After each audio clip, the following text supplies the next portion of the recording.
Première journée du sommet de Bonn, la France refuse aux Américains l'ouverture de négociations commerciales début 86. Crise agricole, toujours l'impasse à Luxembourg. Les agriculteurs ont manifesté bruyamment mais en vain. Invitée de Soir 3, Huguette Bouchardot, ministre de l'Environnement. Elle vient de quitter le PSU. Question, pourquoi faire? Le groupe antillais Malavoile Olympia, avant un Tour de France. Le folklore comme inspiration, mais résolument ancré dans les rythmes d'aujourd'hui. Mesdames, Messieurs, bonsoir. Rien de plus difficile à déchiffrer qu'un sommet où on ne prend pas de décision, ce n'est pas son rôle, mais où on agite pourtant toutes les grandes questions de l'heure. Comme aujourd'hui à Bonn pour la première journée du 11e sommet des 7 pays les plus industrialisés. Pourtant, il s'y passe des choses du genre partie de bras de fer, deux faits à retenir. Une déclaration politique commune très marquée par l'empreinte américaine et le refus de la France de céder aux instances des mêmes Américains pour ouvrir des négociations commerciales au début de l'année prochaine. Sur place, Pierre Babet. Premier acte, plutôt en faveur des États-Unis, la déclaration politique signée par tous les participants. Elle porte très fortement la griffe de l'aigle américain. Je cite le texte. « Nous nous félicitons de l'ouverture des négociations de Genève. Nous apprécions les propositions positives des États-Unis. » Deuxième acte, plutôt en défaveur des États-Unis, l'attitude de tous les autres participants, attitude très réticente à l'égard de l'embargo décrété par les USA à l'encontre du Nicaragua. Troisième acte, plutôt en faveur de la France. Tout d'abord, cet après-midi, une longue discussion sur la situation en Afrique et la famine, et puis ensuite la discussion sur les questions commerciales. Et là, pour éviter un éventuel isolement, François Mitterrand s'est posé en défenseur de l'Europe et de son agriculture. Des négociations commerciales trop hâtives feraient la part trop belle à l'agriculture américaine. C'est pourquoi nous demandons à voir, répète depuis longtemps le président de la République. Quel Européen ne pourrait approuver? Ce soir à Bonn, chacun aura donc eu ses petites ou ses grandes satisfactions. Et c'est promis, on continuera de discuter. Les Américains pourraient même accepter des négociations monétaires et les Français des négociations commerciales. Mais il est vrai que la discussion, c'est la poursuite de l'affrontement, mais par d'autres moyens. L'Europe, on le dit et on l'entend souvent, se fait essentiellement autour de l'axe Paris-Bonn. Or, on le voit depuis 2 jours, il suffit que Ronald Reagan arrive pour que l'entente franco-allemande ait l'air de se dissoudre un peu. L'exemple le plus frappant est la façon dont l'Allemagne fédérale a accueilli respectivement l'offre américaine de participer au projet IDS, SDI, dit de la guerre des étoiles, et d'autre part le projet français Eureka, d'application civile celui-là. Les explications d'un spécialiste des relations franco-allemandes, Joseph Roban. L'entente franco-allemande en ce qui concerne les relations avec les Américains ne peut porter que sur la manière dont elle est ensemble alliée des Américains et non pas sur une politique en quelque sorte indépendante. Le général de Gaulle en 1963 a commis la même faute. Il y a toujours une certaine espérance chez certains Français d'amener les Allemands à une position qu'ils ne prendront jamais. Pour les Allemands, ce qui était à discuter, c'était la manière dont les Européens pourraient participer ensemble et non pas la question si oui ou non ils participeraient. Du côté français, on a présenté l'initiative Eureka, tantôt comme quelque chose qui pouvait se concilier avec l'initiative américaine et tantôt comme quelque chose de tout à fait différent, et les Allemands n'y ont pas vu très clair non plus. Totalement différent, c'est-à-dire qu'il y aurait des retombées uniquement civiles? C'est ce qu'on dit aujourd'hui, ce qu'a dit notamment le porte-parole, je crois, le porte-parole français à Bonn, qu'il n'y aurait que des aspects civils et que ça n'avait rien à voir avec le SDI. Or, j'ai entendu d'autres commentaires français qui disaient que c'est quelque chose qui était tout à fait compatible avec le SDI. Coïncidence, au moment où Ronald Reagan annonçait le blocus commercial du Nicaragua, Cuba appliquait une mesure annoncée le 27 février. Le retour à La Havane de 100 conseillers cubains du gouvernement sandiniste. La télévision cubaine a donné un large écho à leur départ de Managua, une façon de donner un coup de main aux responsables nicaraguayens et de montrer qu'ils peuvent faire preuve de bonne volonté. Frédéric Astou.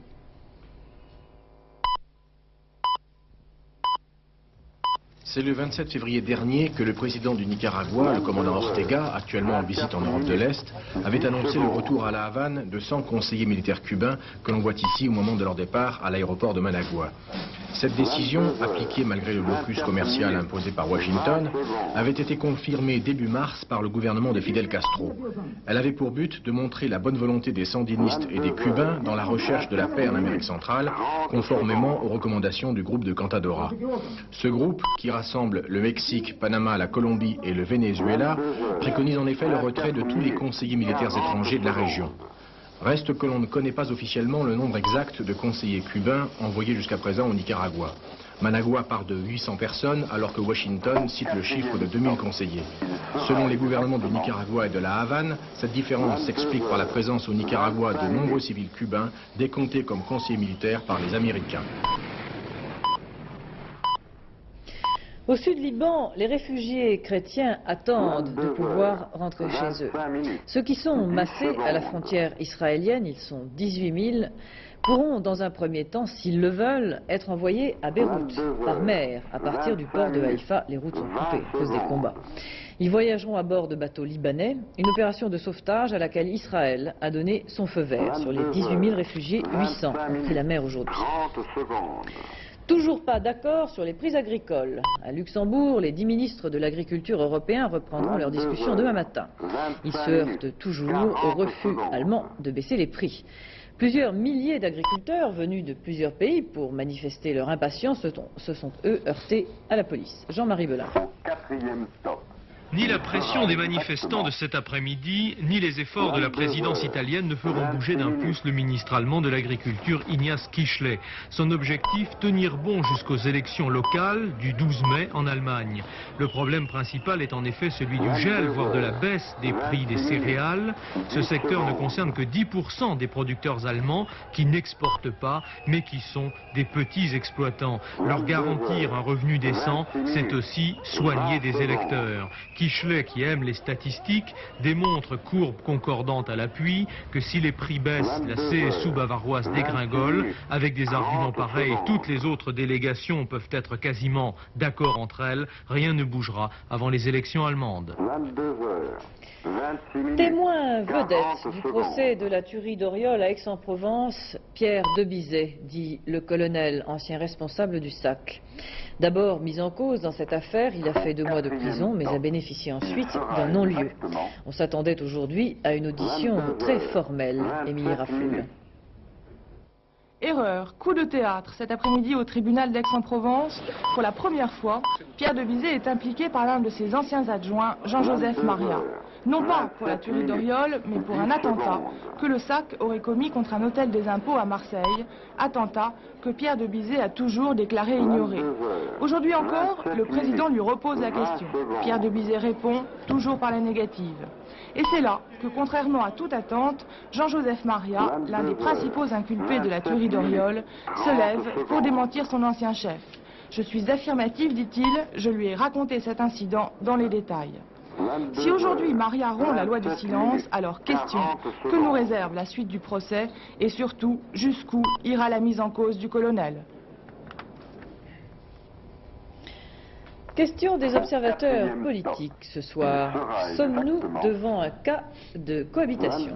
Ce cas est celui de M. Jean-Pierre Soisson, ancien ministre de Valéry Giscard d'Estaing, rallié à Raymond Barre.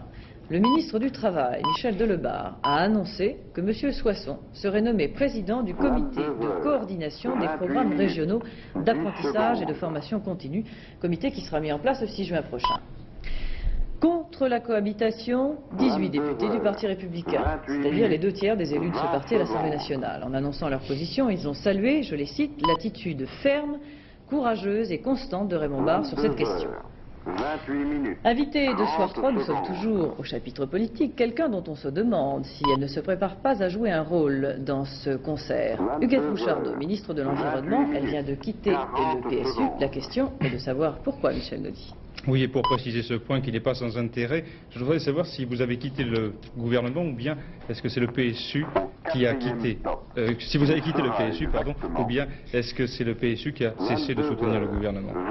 Oui, je crois que vous posez bien la question, parce que j'ai quitté le PSU, mais je devrais dire que c'est un petit peu le PSU qui a quitté le gouvernement, parce que le PSU avait déclaré dans sa direction politique que je ne le représentais plus au gouvernement. Or, moi je pense que je fais du travail utile au gouvernement. Et je trouve même que le travail de la gauche à l'heure actuelle consiste à continuer ce qui a été commencé depuis 1981 et à essayer de poursuivre un certain nombre d'actions entreprises. Moi j'emmène à l'environnement, j'ai envie de continuer dans ce sens. Alors le PSU me dit que je ne le représente plus, j'en prends acte et je quitte le PSU.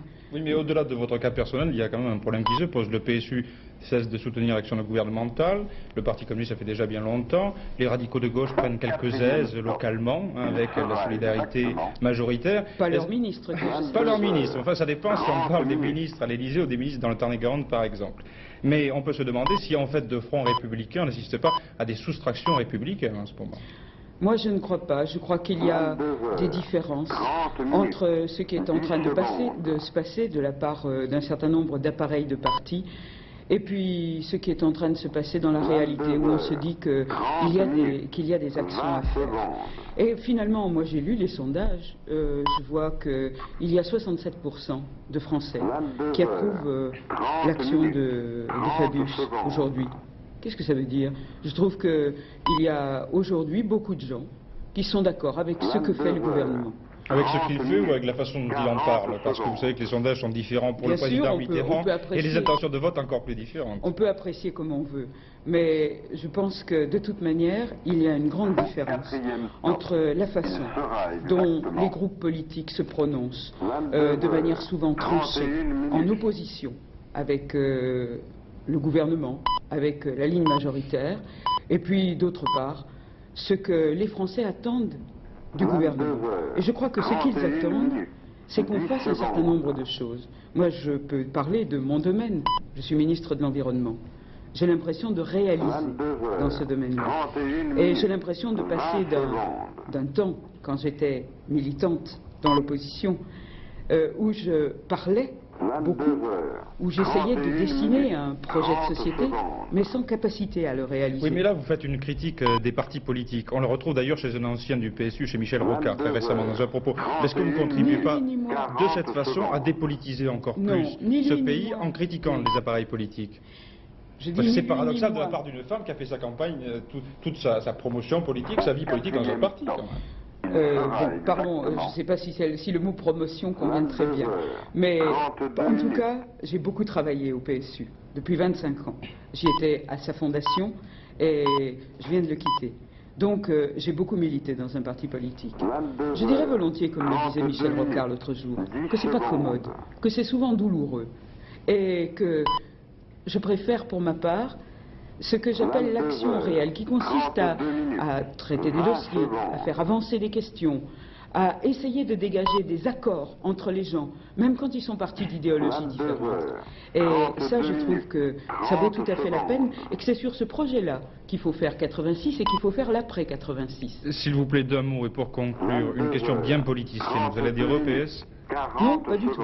Je n'adhère pas au PS. Le PS n'a pas besoin d'un ministre de plus, je trouve qu'il en a assez. Et pour ma part, je trouve que je peux rendre plus de service à la gauche en gardant mon indépendance et en continuant, je crois, à représenter pas mal de gens qui ne se sentent pas à l'aise à l'heure actuelle dans la manière dont fonctionnent les partis politiques. Merci, madame. Depuis hier, les employés de CIT Alcatel occupent leur entreprise à Guingamp dans les Côtes-du-Nord. Ils veulent empêcher les 150 licenciements décidés par la direction. Les lettres sont déjà arrivées. Il s'ajoute à 150 autres licenciements dans l'usine de Lannion. C'est la conséquence d'une fusion entre les groupes nationalisés CGE et Thomson. Claude Guénaud. Depuis le début de la semaine, la situation est tendue à Guingamp, à l'usine CIT Alcatel, la plus importante du groupe en Bretagne. Dans cette région du Trégor, qui compte déjà 25 000 chômeurs, la restructuration d'industrie du téléphone voulue par le gouvernement passe mal. La fusion des secteurs de la téléphonie des deux groupes nationalisés CGE et Thomson doit en effet se solder par 1650 suppressions d'emplois dans la région, dont 300 licenciements. On envisage également près de 200 autres licenciements à Lannion, à l'usine LTT, elle aussi absorbée par CIT Alcatel, qui va devenir le seul industriel français du téléphone. À Guingamp, 150 salariés sur les 900 de l'entreprise ont déjà reçu leur lettre de licenciement. Les manifestations de la semaine dernière n'ont rien empêché.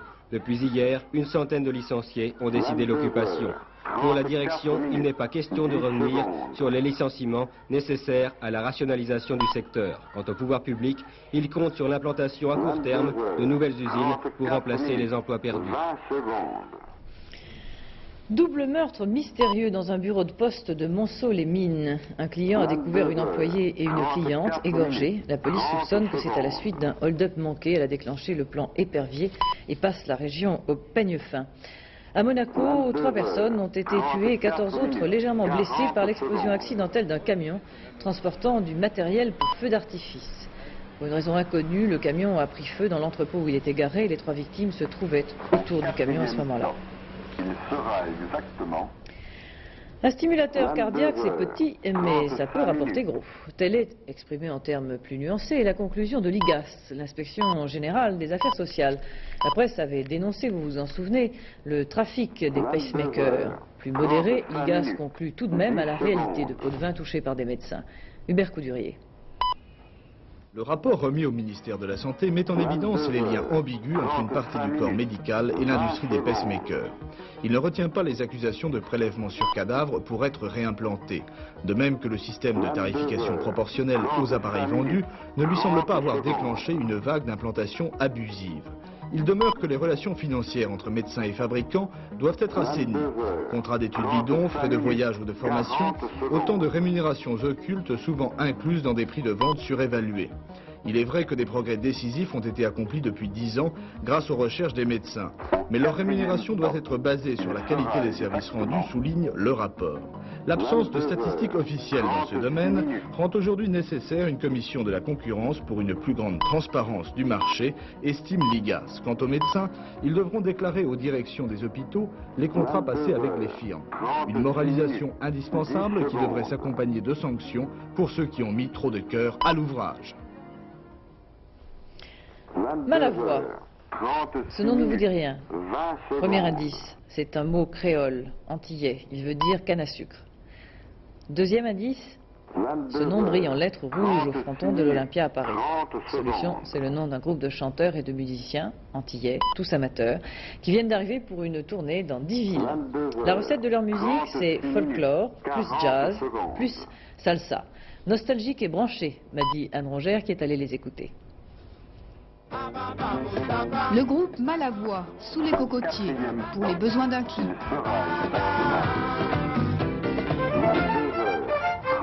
Après la plage, le pavé parisien, nettement moins idyllique. Dans le civil, le chanteur est banquier, le bassiste ambulancier, le violoniste instituteur. Tous ont pris sur leurs vacances pour cette tournée en France. 17h, les essais de son, la balance en termes de métier. Jackie, oui. Il n'est pas trop vécu le piano. On est en train de le régler là, voir une nouvelle.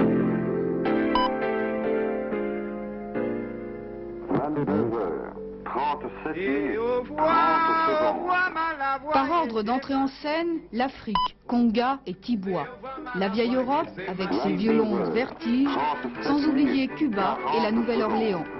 À mi-chemin entre le jazz et la salsa, une façon d'évacuer l'éternel débat entre anciens et modernes, entre nostalgiques et branchés. Notre démarche est de jouer la musique de notre folklore et même la musique contemporaine de chez nous avec des moyens harmoniques et techniques qui sont utilisés dans la musique moderne. Donc en fait c'est une espèce de relecture de notre folklore. Tradition, les paysans de la Martinique portaient il y a un siècle ces mêmes vestes de toile. Superstition, de Ralph le chanteur, ses amis disent qu'il est un sorcier, qu'il fait ce qu'il veut de la salle. Regardez, le calme plat, les mêmes une demi-heure après, sur le velours rouge de l'Olympia. Décidément, la nostalgie des îles n'est plus ce qu'elle était. Encore 10 centimes de plus aujourd'hui. Le dollar poursuit son mouvement à la hausse et il ne donne pas l'impression de devoir redescendre tout de suite. Henri Loret. Alors que les taux sont orientés à la baisse, la demande reste très forte sur le dollar. qui se retrouve ce soir dans la même configuration que celle qui l'avait conduit à de récents sommets. À Paris, la monnaie américaine a coté 9 francs 71. Ce soir, à New York, la progression se poursuit. À ce train-là, les 10 francs sont pour la semaine prochaine. À la Bourse de Paris, la semaine a été quelque peu perturbée par la fête du 1er mai. Dans l'ensemble, les valeurs françaises ont bien résisté, mais les spécialistes prévoient un tassement dans les prochains jours. Après, il est vrai, une série de performances tout à fait remarquables. Tiercé demain à Vincennes dans le prix du Vivarais, les pronostics de M. Courtine. Sur les 20 partants, il a choisi les numéros 15, c'est son joker, 12, 8, 20, 19, 7 et 18. Le temps demain pour terminer, nette amélioration sur la plus grande partie du pays, mais elle sera temporaire. À part des nuages sur le nord-est et la Corse, la matinée sera ensoleillée partout, après que le brouillard se sera levé toutefois. Beau temps encore l'après-midi, mais dans la soirée, de nouveaux nuages et de la pluie arriveront par la Bretagne. Les températures, un peu meilleures sur la moitié nord, elles ne descendront pas en dessous de 12 degrés. Demain soir, nous avons rendez-vous à 21h50. Avant de laisser l'antenne au rock de Décibel de nuit, me rappelle les titres de ce journal. À demain, bonsoir. Première journée du sommet de Bonn, la France refuse aux Américains l'ouverture de négociations commerciales début 86. Les agricoles, toujours l'impasse à Luxembourg. Les agriculteurs ont manifesté bruyamment, mais en vain. Huguette Bouchardot, à Soir 3, je quitte le PSU parce que je préfère l'action réelle. C'est là-dessus qu'il faut préparer 86. Conclusion de l'inspection générale de l'action sociale. Oui, des médecins ont touché des pots de vin pour implanter des pacemakers, mais parler de trafic est excessif.